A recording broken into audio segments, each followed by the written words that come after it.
The views and content expressed on the following program are provided solely for informational and entertainment purposes. They do not constitute legal advice. A podcast is not a substitute for retaining a competent, licensed attorney to advise you on your specific legal situation. Break the business, play is work and work is play. Power in the creators, have fun along the way. Break the business, doing what it takes. Celebrate success and learn from the mistakes. How's it going, everybody? Welcome to the show. It is time for Break the Business, where we empower indie creators and have some fun along the way. I'm Ryan Kairalla, and it is a pleasure to have you here this week, joining us for episode 328. And boy, is it going to be a good one. Let's go ahead and bring out our co-host. Let's just get things started right away. Zach Sloan, how you doing, Zach? Ryan, what's up, my man? 328. How many years is that? 328. Oh my God. Well, I mean, divide it by 52 weeks. We the amount of time we've been on is what we like to call entirely too long. That's Dude, I'm a musician. I only count to 4. don't make me divide by 12 or 52 or whatever. Man, it is so good to see you. We got such a fun show this week. I know as a musician, Zach, and also as an educator, so I know you have that social heart about you. You're really going to like our guest this week. We're going to be joined later in the show by Ken Newman.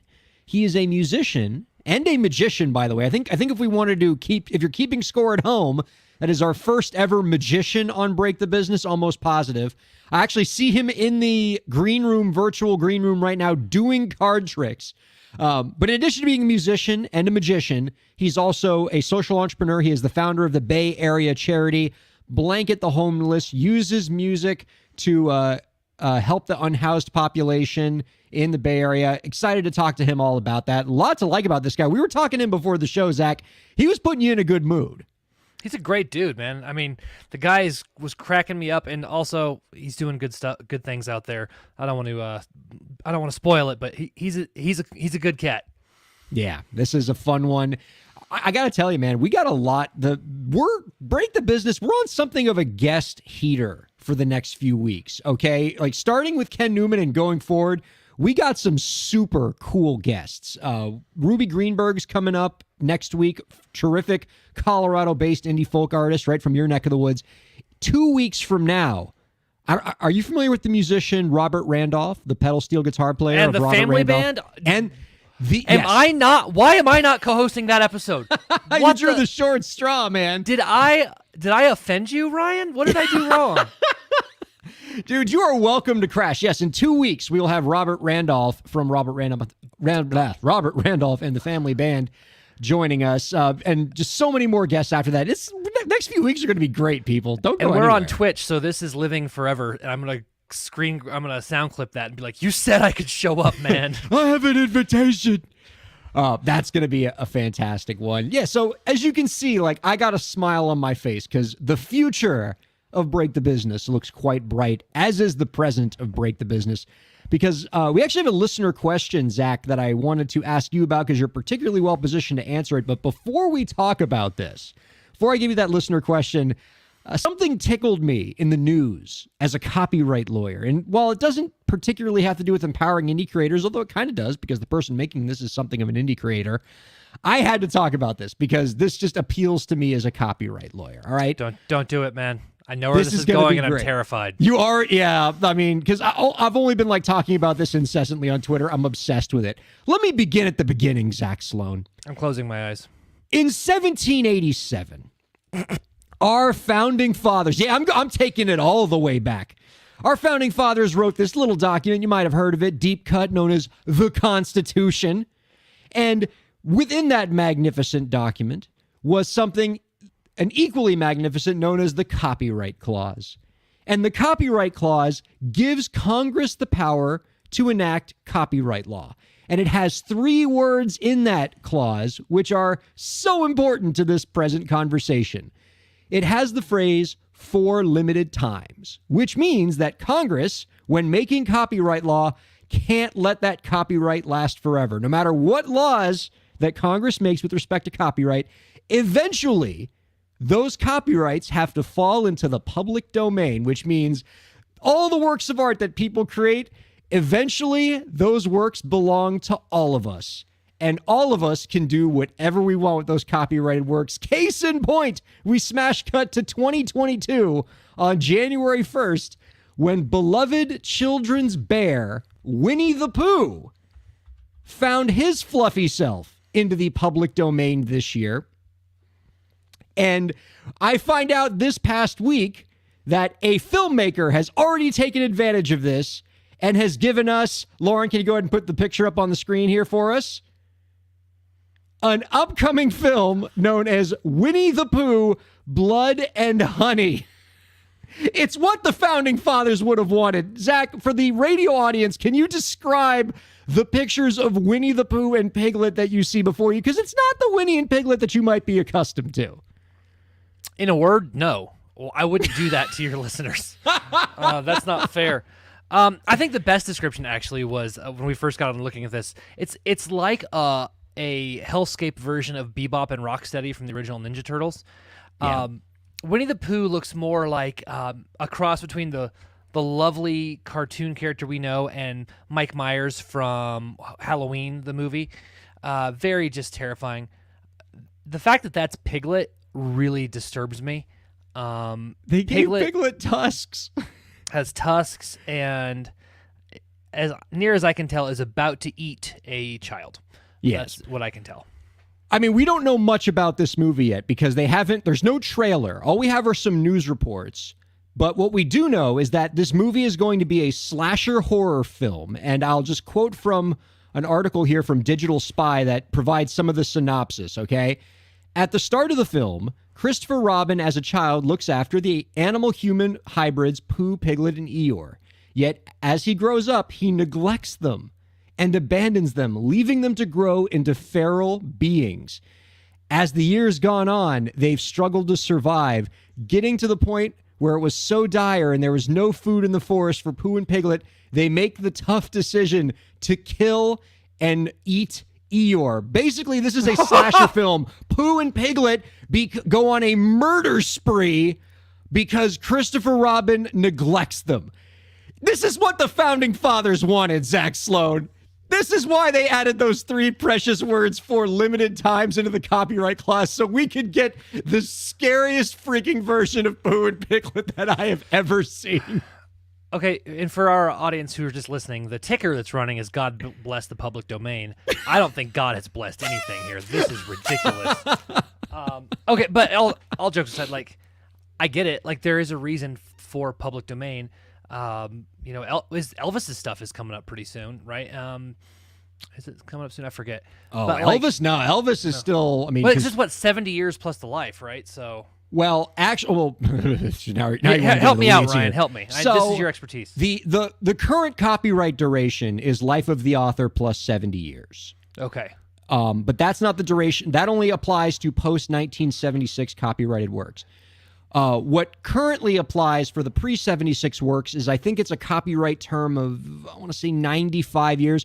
Basically, the stuff that was made in like 1925 or 26 or 27, something like that, that's the stuff that's coming into the public domain now. So, big one that's exciting a lot of public domain nuts like me, January 1st, 2024, the original Mickey Mouse, Steamboat Willie, is going to end up in the public domain. And given what this guy did to Winnie the Pooh, I can only imagine what he's going to do to Mickey.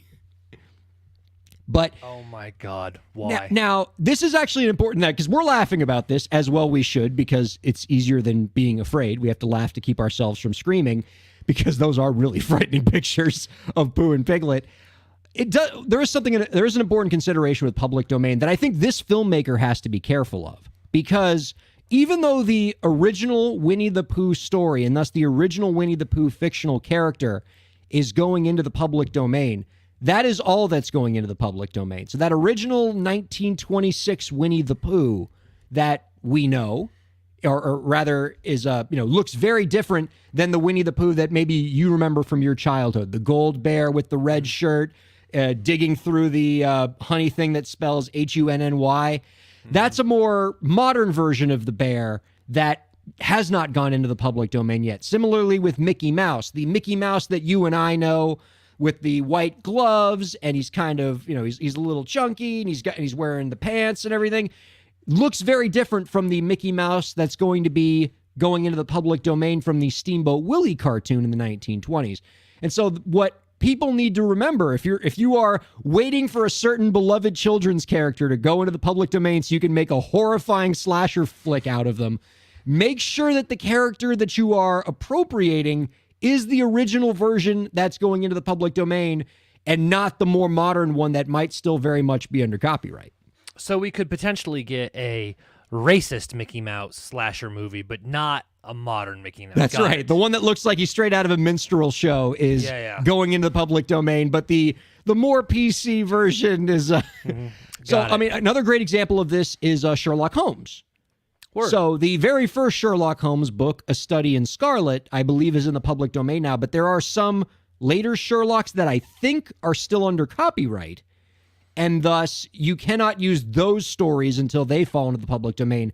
But the original Sherlock Holmes character, as long as you don't use any copyright protected parts of that character, are still okay. I might have some of that wrong because I'm not a Sherlock Holmes expert, but I think that's right. But you do. But if you are building your art off of appropriating the public domain, which is a perfectly great way to do things. I mean, everything Disney built its freaking empire on raiding the public domain, like Cinderella, Little Mermaid. Like they built an empire raiding the public domain. So there's no shame in you doing it when their stuff starts to go into the public domain. But just make sure you protect yourself and you are using the original work, and have a lawyer consult with you every step of the way, because this stuff can get a little tricky. Yeah, I'm a lawyer and I just got some of that stuff wrong. So, talk to an attorney for all of these things, man. Like that, this stuff is really, really tricky and really fascinating for us law nerds. I still kind of resent this "God bless the public domain" ticker, but it's there, and here we are. Just because thank you, producer Lauren. Because I know Zach wants to see it again, producer Lauren, can you get one more picture of Pooh and Piglet for us? There it is. Yeah, all right. What did I do to you? I don't get to hang out with Robert Randolph, and I got to look at this twice. Yeah, that's right. So if you're keeping score at home, Zach doesn't get to hang out with Robert Randolph, but does get to watch creepy Pooh and Piglet. I think that's a lateral move. I think I've wronged you somehow, and I don't know what I did. I think we need a palate cleanser. I think we need. Let's all take a deep breath. I close my eyes, Zach, and I still see that image of the two of them. All right. Before we bring in our guest, Ken Newman, I do want to bring a listener question to the show's attention. This is a listener question that I'm in no position to answer. Sometimes the listener questions come in, they have something to do with the law, or they're at least law adjacent, and I feel like I have something to say on it. This one, I am lost, and I am calling in a consult from my buddy Zach Sloan here, who I think is going to have some insight. Zach, a listener writes in and asks, I think I have the text here, I want to start producing my own music. How do I learn? Can I learn on YouTube? What software should I buy? I'll say this, Zach. I've been getting a lot more versions of this question in addition to this email from just creators generally. With the pandemic, people are at home more. They're not in studios. With the emergence of platforms like SoundCloud or TikTok that value more like creating things quickly, they don't want to have to go to a high-priced studio to make stuff. So even if they don't want to, say, make their own full-length, perfectly mixed and mastered album, they do want to have basic producing skills so they can put out, intermediate content before they do their big album. I don't know remotely how to produce records, but I know you are a music producer. You produce music for yourself and for others. And so what advice would you give to somebody who's like, I'm starting at zero, I need to learn how to produce records. What do you recommend? So there were two kind of pieces to that question that jumped out at me. First one was, what software do I buy? The answer is, to start, none. Because there are these, which ultimately the software you work through is called a DAW, a digital audio workstation. And you'll hear people talk about Pro Tools. Pro Tools is a DAW. What is that fuzzy thing? Okay. Anyway, did my mic freak out? No, you're good, man. Okay. Ken Newman is like trying to distract us in the green room here. He's doing card tricks. He's like pointing boom mics at us. We'll get to you, Ken. We're excited to have you in the next segment. What the heck is that? Anyway, sorry. You were talking about digital audio workstations. You can buy very expensive. Pro Tools is very nice. The thing to remember about all DAWs is that they all do the same thing. They all take sound in recordings and put it in a format you can manipulate. Pro Tools does not sound better. I don't care what anybody says. It does not sound better than any other DAW that is doing the same type of waveform work. So as long as you're working with high quality input, you're going to be fine. If you have a Mac, just use GarageBand to get started. It's free. It does all the basic stuff you need. And if you're trying to do stuff for TikTok, Instagram, things like that, that's probably all you really need. I myself, I've paid for a product called Reaper, which I love, but there's Logic, there's a tons of stuff. But I would just find a free one and start with that. So the second question was, can I learn on YouTube? Yes. And you should. YouTube is a amazing place for this. The person I recommend for this is actually a friend of the show. He was on episode 115. You might want to hop back and listen to that one. His name is Graham Cochran. He runs the Recording Revolution, which is actually how I learned to record, mix, and master, because he does the whole thing. He'll take you from recording your vocal all the way to mastering a record. Graham Cochran's content is fantastic. I love it. I also highly recommend whatever digital audio workstation you work with, get on their YouTube channel, because I use Reaper. Reaper's YouTube channel is amazing. It has a ton of great stuff you can learn from. But don't spend a whole lot of money up front. Start off cheap, because that may be all you need. And don't fall for the trap of like, you need the $500 microphone. No, you don't. Any microphone, technology is an amazing thing. A decent microphone, I'm talking $100 to $200, is probably all you really need. Beyond that, it's going to depend on what genre this individual's up to, right? If you're doing acoustic guitar stuff, you just need one microphone, really. If you're doing, techno type stuff for EDM, you may not need any. You may just want to make sure you have a good some MIDI software and some good patches that you like to use for that. It's really genre specific, but don't spend a dime up front. Learn first, then buy what you need later. And in terms of learning, you're saying that the learning curve or the ways we learn have gotten so democratized that you don't need to go to like audio engineering school or anything like that. Like, it's really just like YouTube websites, like everything you need is there. Yeah. I took one semester of an audio engineering class, and it was cool. I'm really glad I did it. But I didn't come back to making my own records until 10 years later. And I'm, again, really glad I took that class. It was helpful, but 99% of what I use every day came from YouTube. And also just practicing it yourself. Like, just know it's going to be frustrating at first. It's going to be hard, but once you make mistakes, you'll get better and you'll get faster at it. And the more you do it, the better you get. Get your 10,000 hours in real quick if you can. So trial and error is part of this too. Like, you just play with things until you get a sound you like. Trial and error, play with stuff till you get a sound you like, and like, just know that. Like, the biggest trap I ran into was people like, oh, you got to mic an acoustic guitar this certain way. You got to do vocals this certain way. If you want it to sound like this, you got to do it like that. And once I got into but I don't want to sound like that. How do I do this for what I want to do? Because you can do anything if you really get creative and you are willing to put in time messing around and making mistakes. Classic example, the drums on Amy Winehouse's Rehab. You all know that iconic drum sound? Oh, yeah. That was done with one microphone in the recording studio. They put one mic on that kit, and that's what made it on the record. So don't tell me that you got to have a million things going on to get a good sound, right? Wait. I need you to pause there for a second, because I did not know this. Because I would put the recorded drums in Rehab up against anything else created in that era. It is one of the best backbeats I have heard on recorded music. You're telling me they did that on a single mic? One mic, and what mattered more than anything is that drummer was awesome. Well, yeah, that right. like gear is not going to replace. Like, get good with what you have, because spending money is not going to make you better at it. Right? The cap is really your talent. So get good. Write good songs. If you're recording music, write good songs first, and get really good at recording as you go. That's my best advice, is just do it a lot, man, and have fun with it. Record other people. That's the best way to do it. Start off doing yourself, other things, but then like quickly start working with other people so that you can just be an engineer. You'll learn a lot that way. As a fellow educator, Zach, I have to fully co-sign what you're talking about in terms of the value of YouTube as just a way to learn almost anything. Not even just producing music, which is great for that.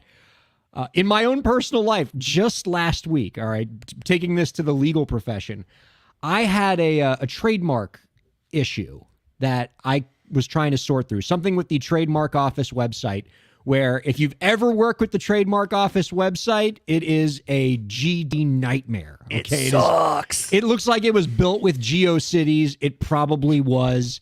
And it's just impossible to navigate. And I was trying to do a fairly complicated legal maneuver on it. And I didn't know how to do it. I read the entire trademark procedure manual. Nothing. I went to all my fancy law books on my shelf. Couldn't find the answer. I called the trademark office, was on hold for 300 years. I finally got somebody. They couldn't help me. I called 2 other trademark lawyers I know. They're like, oh, that's tricky. I don't know how to do that. Couldn't find it anywhere. I go to YouTube. I type it in. Sure enough, the very first video, some lawyer who's like, oh yeah, we run into this all the time. Here's a step-by-step on how you do it. I got my little computer screen up here. It's super easy. I knew it. I learned how to do it in 5 minutes. And this was a very complicated legal maneuver. I thought like YouTube was my last resort. I was like, okay, I guess I'll try YouTube, but there's no way it's going to be on YouTube because this is a complex legal thing. And YouTube is skateboarders falling off and, hitting their face on pavement.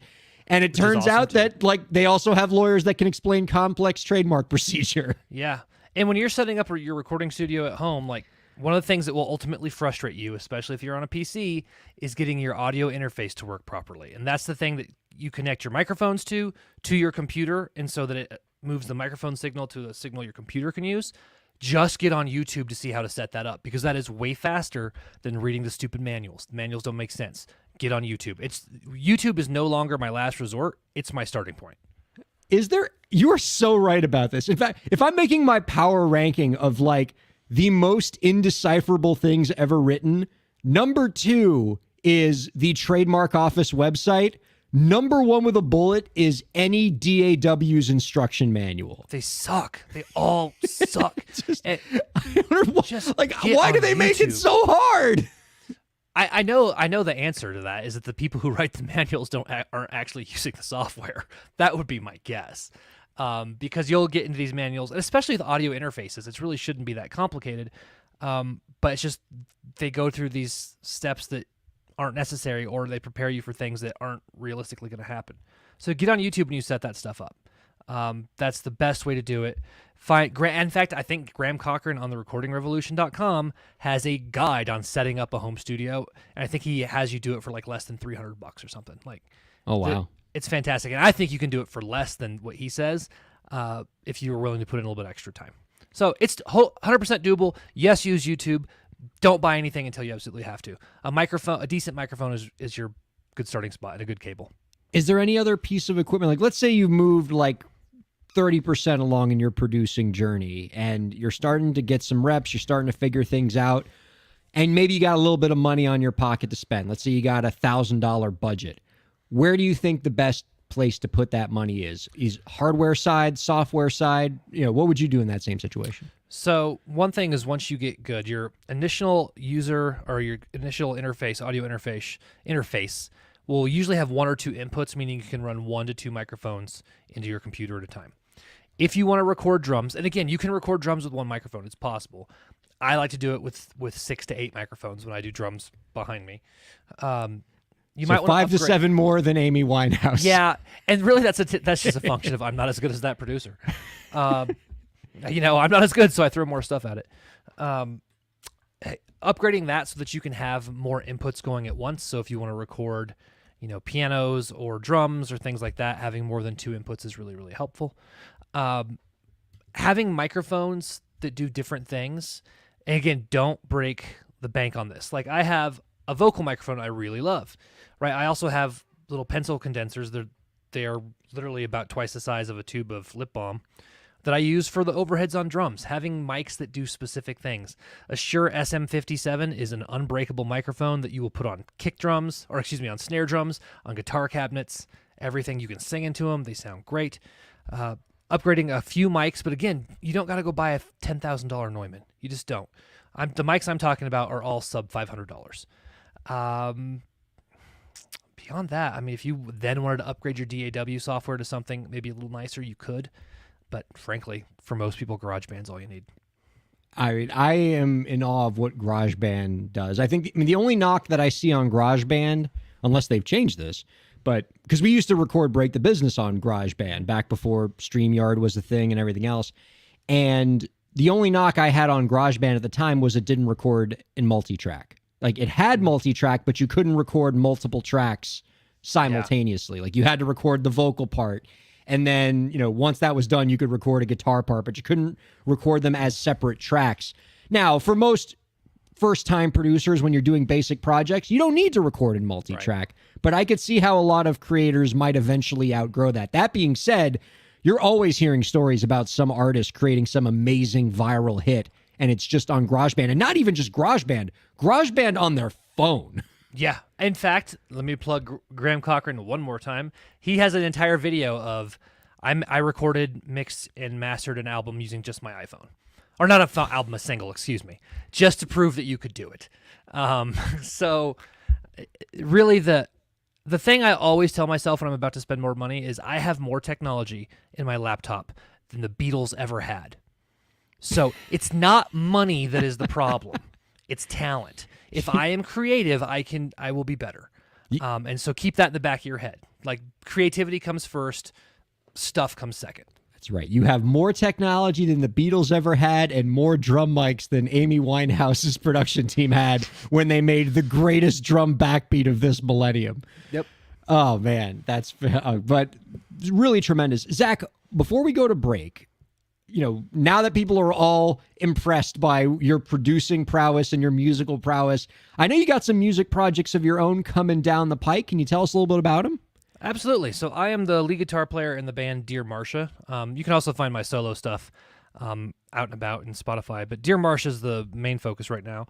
We dropped a video, about a week ago, and we've got a single coming out on Friday called Where You Want to Be that is a ton of fun. And if you can hear my guitar stamp on it, because I'm in that Keith Richards open G jangling thing. And so if you like a mixture of Janis Joplin, the Rolling Stones, and Willie Nelson, we're your stuff. Dear Marcia, come check us out, dearmarcia.rocks. Oh, awesome. Very, very cool. Yeah, I love Zach's stuff, people, and I know you're going to as well. We're going to take the quickest of breaks, and then we got our guest, Ken Newman, joining us. Do not go anywhere. Keep checking us out here on Break the Business. Kairalla here. I hope you're enjoying the show, and I hope that you're getting a lot out of it. I do what I do because I care about creators like you. A lot. I've dedicated my career to helping creative professionals, entrepreneurs, and organizations move forward. I do it by hosting this program, and I'm also proud to do it in my legal practice. If you're a creative professional looking for solutions-oriented legal services to help you further your goals, I'd love to help. My firm RKPA does contracts, commercial law, copyright, trademark, and more. Visit rkpalaw.com to learn more. That's rkpalaw.com. Ryan A. Kairalla, PA, Miami, Florida.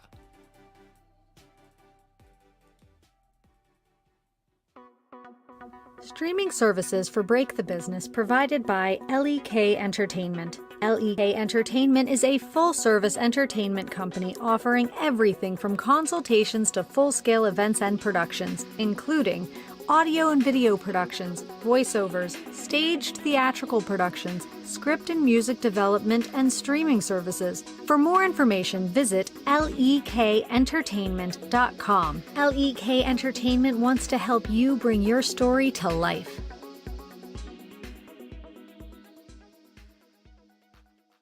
Thanks for supporting Break the Business. If you have a question or topic that you want us to discuss, email us at breakthebusiness@gmail.com. You can follow the host, that's me, on Twitter at Ryan Kair, and you can follow the show at the BTB Podcast. Be sure to subscribe to the show on Twitch, YouTube, and Facebook, and on all major podcast platforms. And now, let's get back to the show. Welcome back to Break the Business, everybody. Our hearty thanks, as always, to the fabulous people over at Slam Radio for giving us a home on Sirius XM. You can check out Break the Business at 6 p.m. every Monday on Sirius XM 145. And while you're there, check out all the amazing stuff happening on Slam Radio. It is a cool station, really innovative, right in the heart of Miami, doing some really, really great stuff. Ryan Kairalla here, joined by Zach Sloan, who was just basically teaching me how to be a producer in one segment, and that is no easy task, so we appreciate the guidance you gave us there, man. You know, it's that kind of stuff is so much fun, and if I can just reiterate, creativity, just be creative. You'll find something cool and embrace being different, man. Just have fun with it. Let's keep those good times rolling. Let's go ahead and bring out our guest this week. He is a singer-songwriter, magician, and social entrepreneur who is the founder of Blanket the Homeless, a Bay Area charity that provides supplies and support to the unhoused community. He recently helped produce an album project for Blanket the Homeless to help raise money for its mission and released his own album earlier this year titled What Am I Afraid Of? Both albums are available now, and you can find out more about our guest's work by visiting www.blanketthehomeless.org and www.kennewmanmusic.com. We are happy to welcome Ken Newman on to Break the Business. Hello, Ken. Hey, how you doing? Rocky 9. The Death of Bullwinkle. Oh, that's what that is. That's what you were wiggling at us in the green room. It's Rocky. It's a puppet. It's my little guy. It's my little hi. I thought it was a boom mic. No, it's like a taxidermied squirrel thing. What is that? No actual raccoons were harmed in the making of this toy. He's kind of cute. He's eating right now. I know, it's really adorable, isn't it? He's really sweet. He just kind of like you could pet him. Ow! Ow! Oh no! Sorry.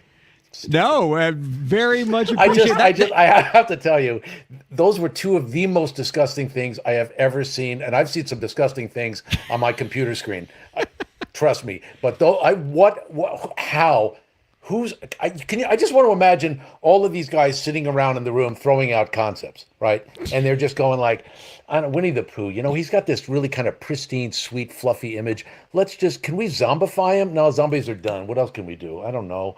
Get a warthog maybe and eviscerate him. Evisceration, that's good. Yeah, that really sells. The kids will eat it up. I mean, it speaks to the genius of the founding fathers, is what it does. I think so. Where does this come from? I don't. I mourn for society. I don't know. I don't know what's happening anymore. I'm at a loss. The founding fathers envisioned a constitutional republic that would guarantee life, liberty, property, and the pursuit of stupidity. Scariest freaking movie I've ever seen. Yes, sounds like you're a fan of the project. You're going to be first in line to see that movie when it comes out. Oh, you kidding? I've already pre-ordered it on Netflix. What are you, nuts? I'm like Winnie the Pooh, Blood and Honey. Winnie the Pooh, Blood and Money. That's the name of it, really? Winnie the Pooh, Blood and Money? Blood and Honey. Blood and Honey. Oh, okay, yes. Great. Yeah. Well, Pooh Bear likes his honey and all that. It's really, really fertile territory. There's a lot to work with. Zach, I got a feeling we're going to have fun with Ken this segment. Dude, it's going to be a good time. All I can tell is, Ken, you've inspired me. My wife doesn't watch TV or check the internet a whole lot. She likes to live in a bubble. Yeah. And I'm going to take her to the Winnie the Pooh movie and not tell her it's a slasher movie. No! Oh, wow. No! That's great. Is Ryan handling the divorce for you? Just curious. There is. I got to tell you, first of all, before we get into talking about me, because I'm sick of me, Zach, everything you said about YouTube is so on the money. I mean, and GarageBand and all that stuff and not having expensive stuff. I mean, my producer has got all the expensive toys, and it is kind of amazing. Which YouTube is an incredible resource. I mean, I'm performing a splenectomy on a friend of mine in a couple of weeks, and I got it all on YouTube. I mean, I pretty much took some notes, practiced a couple of times with that little doll I'm set. I'm ready to go. It's going to save him before. He doesn't have insurance, so we're set to go. Yeah, I mean, I've heard of people doing bypasses. Yeah. YouTube. Yeah, the triple bypass are kind of complicated, but I can do a single or a double right now. Yeah. We're going to film that, Ken, and put out Ken Newman Blood and Honey coming out this fall. Idiot with a Scalpel, part 2. That's right. Yeah, right. Now, when you're not doing horrifying, unnecessary surgery on people, you are actually involved with a really laudable cause in founding Blanket the Homeless. Can you tell us a little bit about this organization and the role that music plays in it? Yeah, I'll try to keep it brief. I mean, if you Google long-winded, I come up on page 1, but I'll try to kind of do the short version. Blanket the Homeless came out of I was in a cover band. I looked at the tip jar after the gig, and it was like $48 in it, and it was a 5-person band. So do the math. We literally were not walking away with a lot of money, and these guys were engineers. I have my own company. We were doing just fine financially. So I said to them, look, are you okay if we just donate money to a charity? And they said, fine. So I called Compass Family Services in San Francisco, and they were thrilled, and they sent one of their people to a gig, and they talked to the audience, and I would talk to the audience a little bit. You've probably figured out by now I don't have a problem talking to people. And so we would encourage people to, think of the homeless in a different way and blah, blah, blah. And then I did that for a number of years. And then I managed to get on Margaret Cho's radar. And that's kind of a cute story, but I'll spare you the details. Long story short, she was doing a tribute to her friend Robin Williams, who had just passed away. And a mutual friend of theirs, Mike Pritchard, a great comedian, said, don't grieve Robin, be Robin. Meaning, do some of the same kind of philanthropic work that Robin was so famous for. I mean, he did, a comic relief with Billy Crystal and Whoopi Goldberg. He was, very notable in the Bay Area for really supporting the homeless, even on a personal level. He was an incredible guy. And so she started doing this thing on the street with a piece of paper and a guitar case that said, if you have, give, if you need, take. And people would throw money in. She would break it into smaller denominations and hand it out to the audience, to people on the street, homeless people. And somebody told me about that. I found her on Facebook, sent her a message, not knowing if she would ever call me back. She said, meet me tomorrow in front of Larkin Street Youth Services. Do you have a battery operated amp? And I said, yeah, of course, and I'll meet you there. And great. So I go to Guitar Center, buy the damn amp, then, pick up the guitar and meet her in front of the place. Inside of 10 minutes, you're going to love this. I'm playing guitar and I stop to fiddle with the amp and I hear a voice that says, hey, can I use your amp? And I'm like, yeah, sure. What do you need? And I turn around, it's Bob Mould. Okay. Husker Du, Sugar. And so I'm like, oh, damn. Yeah, sure. You can use the amp. And so next thing you know, I'm playing percussion. Bob's playing guitar.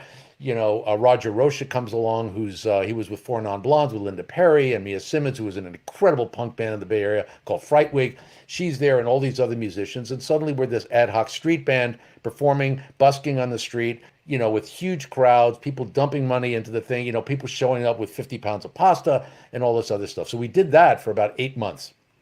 Did shows all over the city on the street, raised a lot of money. They did a documentary film about it called Be Robin the Movie, which played at a bunch of film festivals. I kept that up for a while, doing my own stuff with my 2-man band, Berkeley Bronx, using the Be Robin name. And then a friend of mine, a woman named Veronica DiCarlo, said, hey, there are some people in Boston that are giving out these Mylar emergency blankets to people on the street who are freezing in Boston. And Boston winters, if are just absurd. It's a whole different kind of cold. And she said, I want to do that in San Francisco because we were having a particularly tough winter about 6 years ago. And so she was trying to raise money. And I said, how much are they? I got on Amazon. They're like 50 cents a piece. So I said, great. I talked to my accountant. I said, we're going to buy 1,000 of these.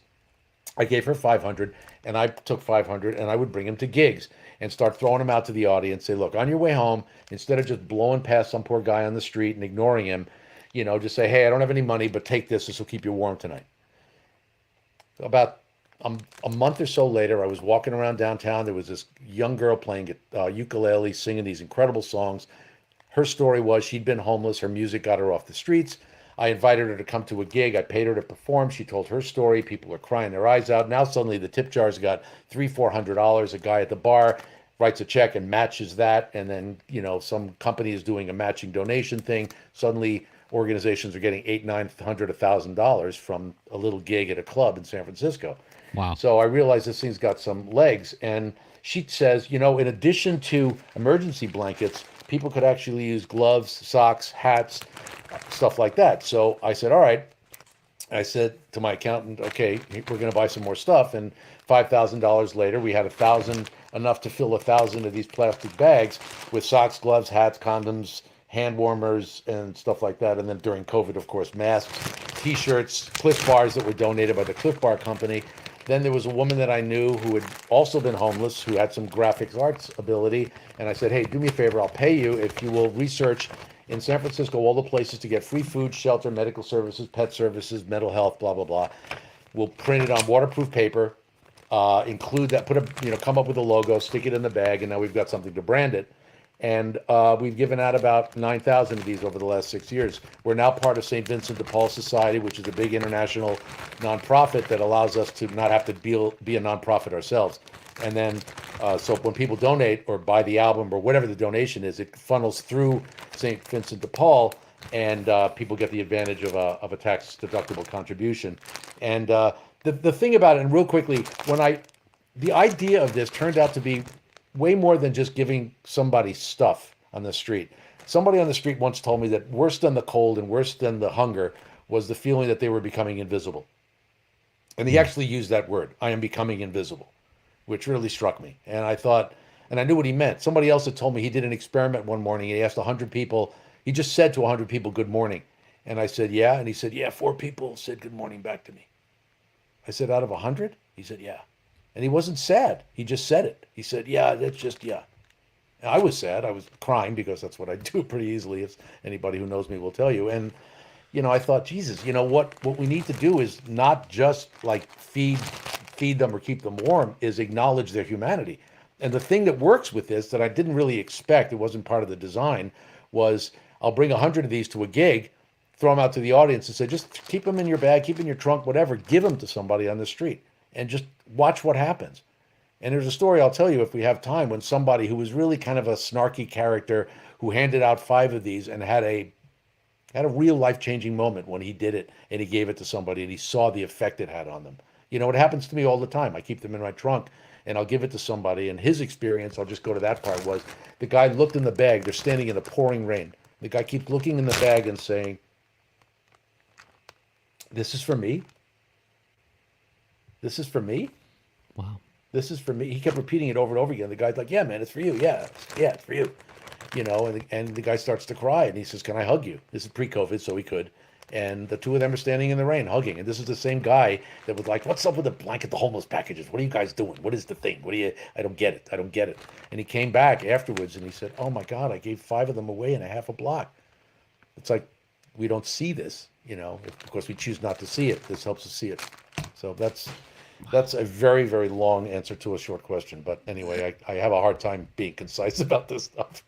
Well, and there's no need to be concise about it. It's really amazing work, Ken, and it was fantastic to hear about it. And one of the things that I love about your program, among the many things I love about it, because we got to hear a lot of it in action there, was how music is the focus. Yeah. As you noted, this organization was born from you busking with musicians and kind of building a cause around music. And to me, the biggest example of the music role in Blanket the Homeless is this album that came together, the Blanket the Homeless album. Can you talk about that experience of how that project happened? Well, unfortunately, I don't have one with me, so there's no way that I can actually show the album to you or even talk about it really with any kind of detail at all. But that is great looking artwork. Wow, that art is amazing. Yeah, it's sweet, isn't it? Oh yeah, well, it's the same guy that did. Not that I'm gonna pitch my own album, but I'm going to, because you have to see the cover. Even if you think the music sucks, the cover is insane.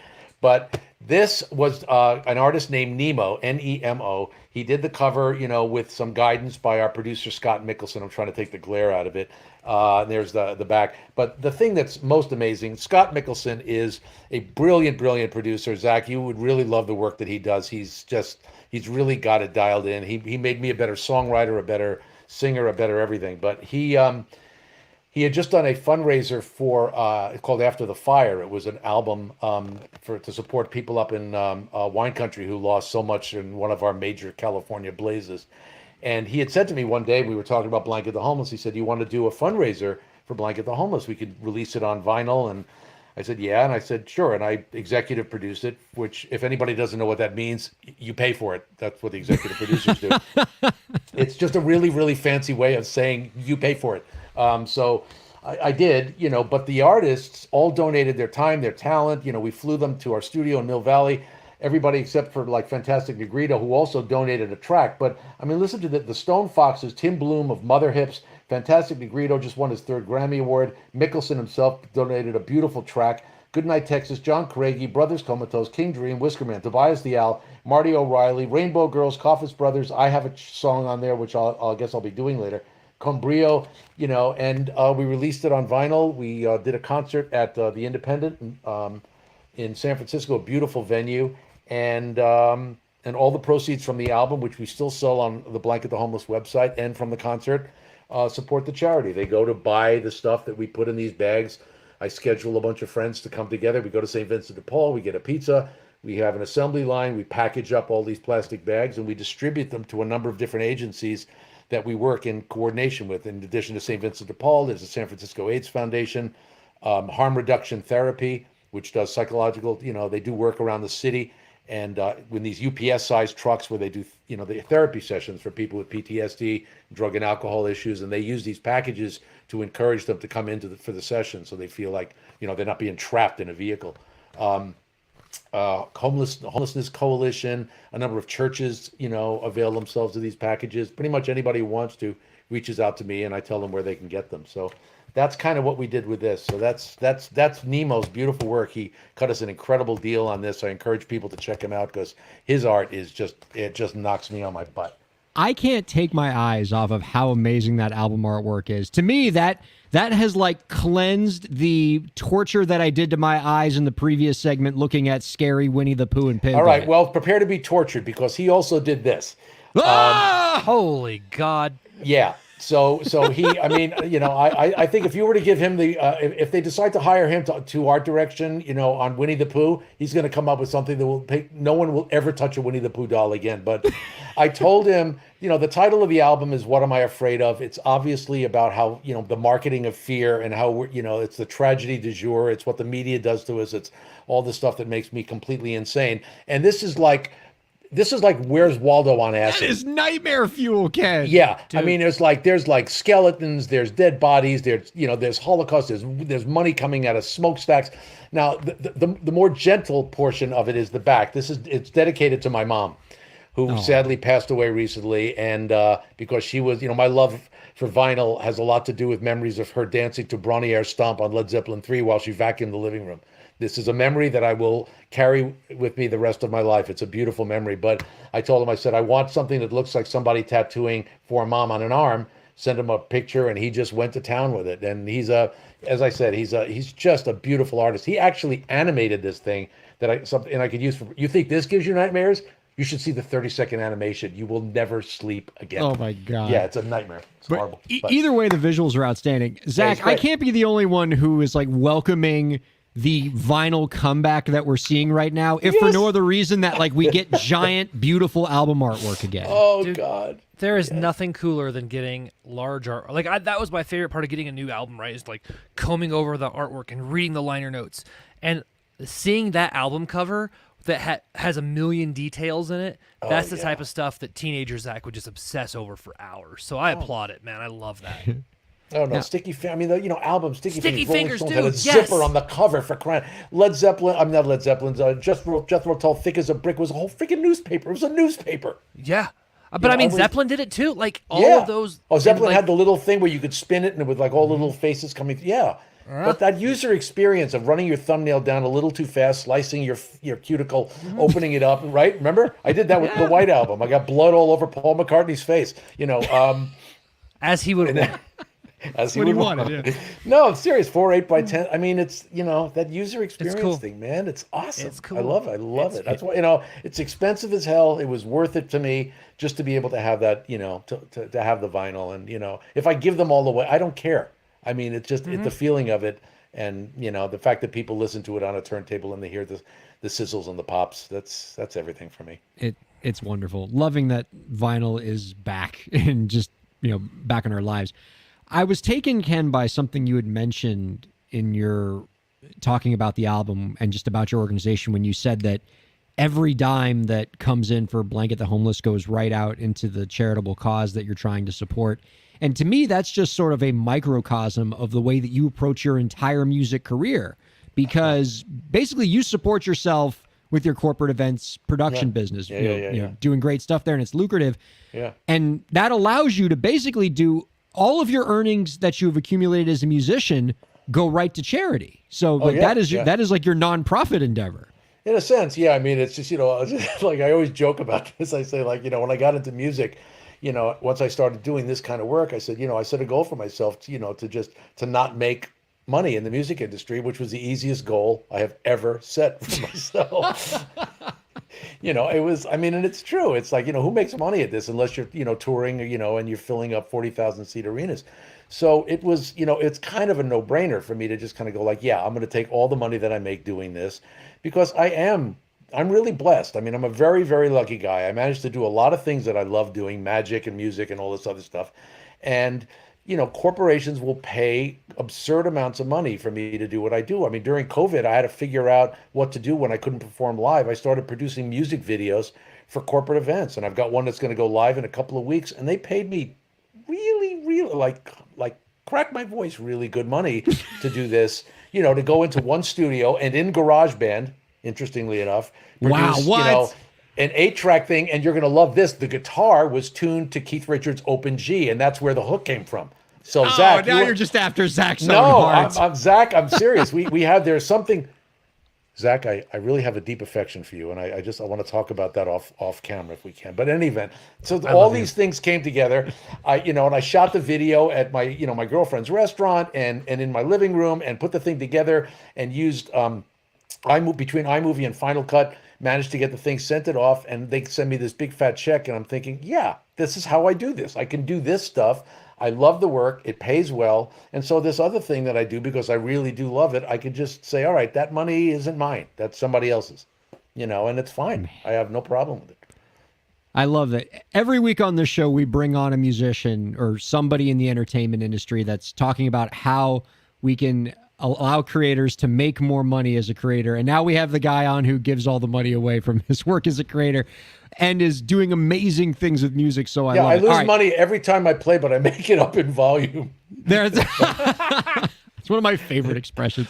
I know, all right. me too. Here's the situation. All right. We got about 8.5 minutes left, and I have so much I want to cover with you. I know. You're just Including gonna have to have having me you back. play a song for us. All right, but we'll do that for sure.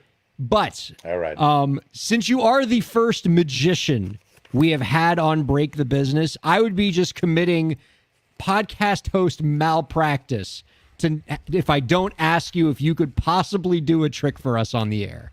No, I absolutely can't. I'm so sorry. I don't have anything I can use. The only thing I have is, to give you an idea, I played for 3.5 hours, reached into the tip jar, and there it was, $40. I mean, I think music appreciation is really is a dying thing, but I took the $40 and I thought, well, what am I going to do with this? If I take these two $20 bills and I just handed it to you, Ryan or Zach, virtually, or actually I can mail it to you, I'd just be giving you $40. But I believe when you put anything together, the right things, I mean, a relationship, a professional relationship, a business relationship, when you put, your heart and your mind together, or your heart and your talent together, then I believe that if you think of each one of those 20s as representing one or the other of those things, that you end up with something arguably greater than the sum of the parts, right? Oh! Yeah. Oh! Now this is another reason why I don't really worry that much about not making money as a musician, because I just have just a boatload of $20 bills over here, and just as long as I don't get repetitive stress injury, I turn them into hundreds. It's not a big deal. So So for the podcasting and radio audience who we have alienated for the last 2 minutes, but it was absolutely worth it, Ken Newman just turned two $20 bills into a $100 bill before our eyes, right, Zach? Yeah. And then did it And right then back back. again. Yeah. It's witchcraft, I tell you. Yeah, I mean, it's but that's okay. I only use my powers for good. Now, this is real quickly. This is something that I did, and I did this. I took a card and I punched 4 holes in it because I was trying to explain. I was talking to my client about. We were talking about the cloud, and it was one of the corporate things.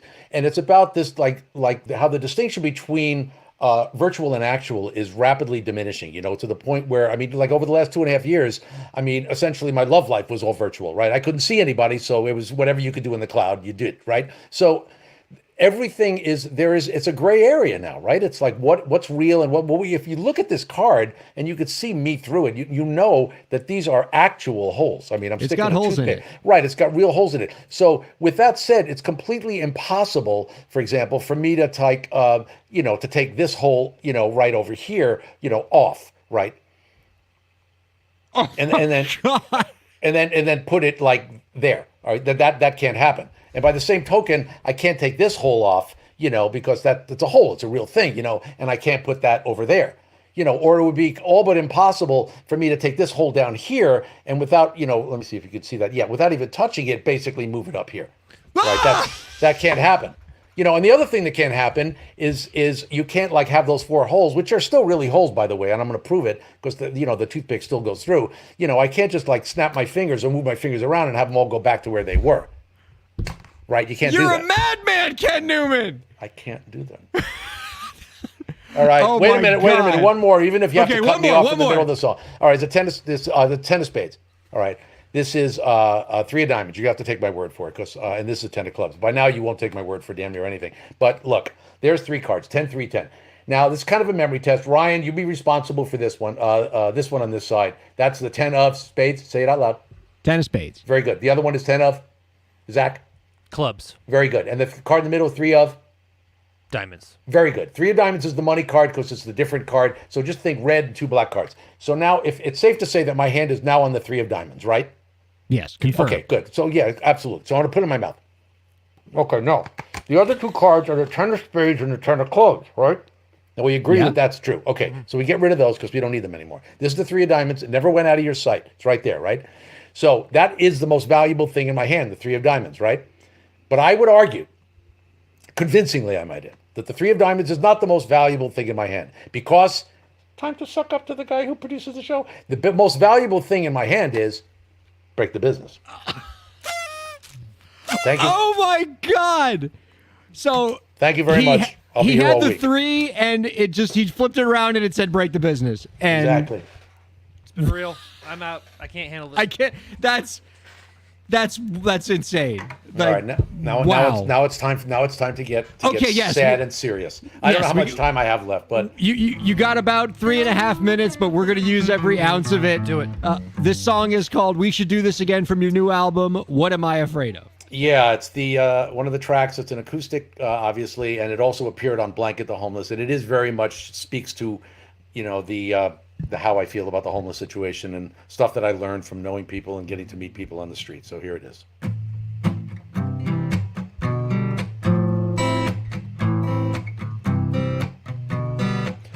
He said, "Hey, how's your day? Make it count, mister. Please don't waste it."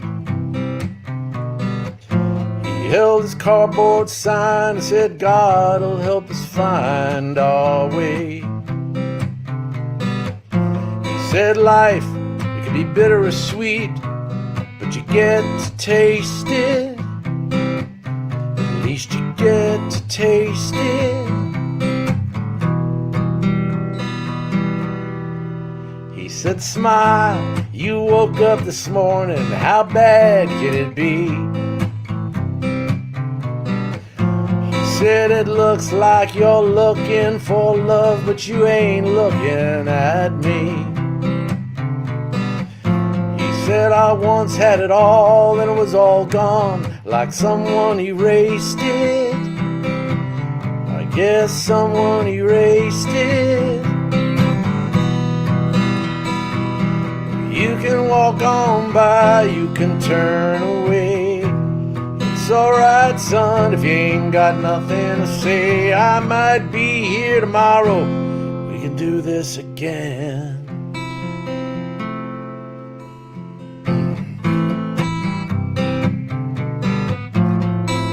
Oh,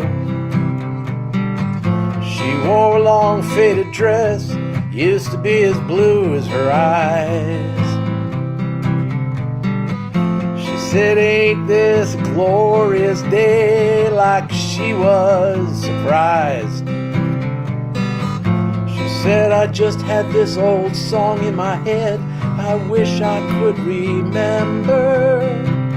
I wish I could remember." She said, "I once had a son, but he's gone. He sort of slipped away."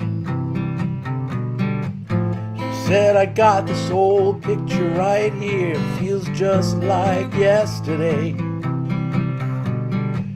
He had these big funny ears and a smile that was like Christmas morning. He felt just like Christmas morning." You can walk on by, you can close your eyes, you can turn away like you got something to hide. I might be here tomorrow. We can do this again. We can do this again. We should do this again. Oh, we should do this again. We should do this again. We should do this again. We should do this again.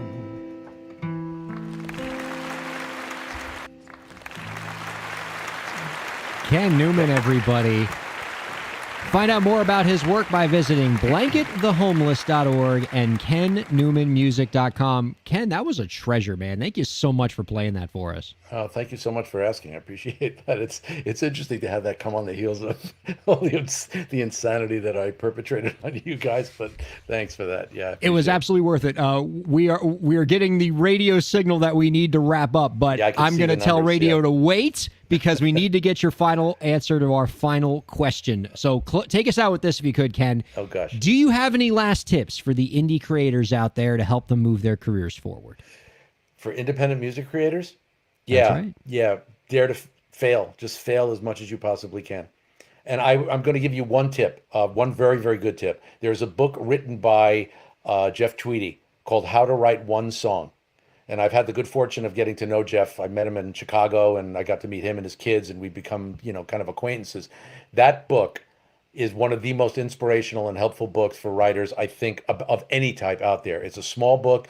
He fills it with all kinds of improv exercises and games and ways to trick your brain into finding, that creative space. And don't just sit around waiting for inspiration. You have to treat it as much as you can, and I have to learn this myself, like a job. You have to say, all right, I am going to do, if I write just, an interesting chord progression and 4 or 5 words that make sense, I'm starting something, and just keep coming back to it and coming back to it. And don't be afraid to write. There's a wonderful book called Bird by Anne Lamott. She has a whole chapter called Shitty First Drafts. Be totally okay with writing garbage, and just as long as you keep the forward momentum going. But that book will really help. Ken, this has been an absolute pleasure. Likewise. We should definitely do this again. Feel free to come back anytime. And again, you can find out more about our guest's work by visiting blanketthehomeless.org and kennewmanmusic.com.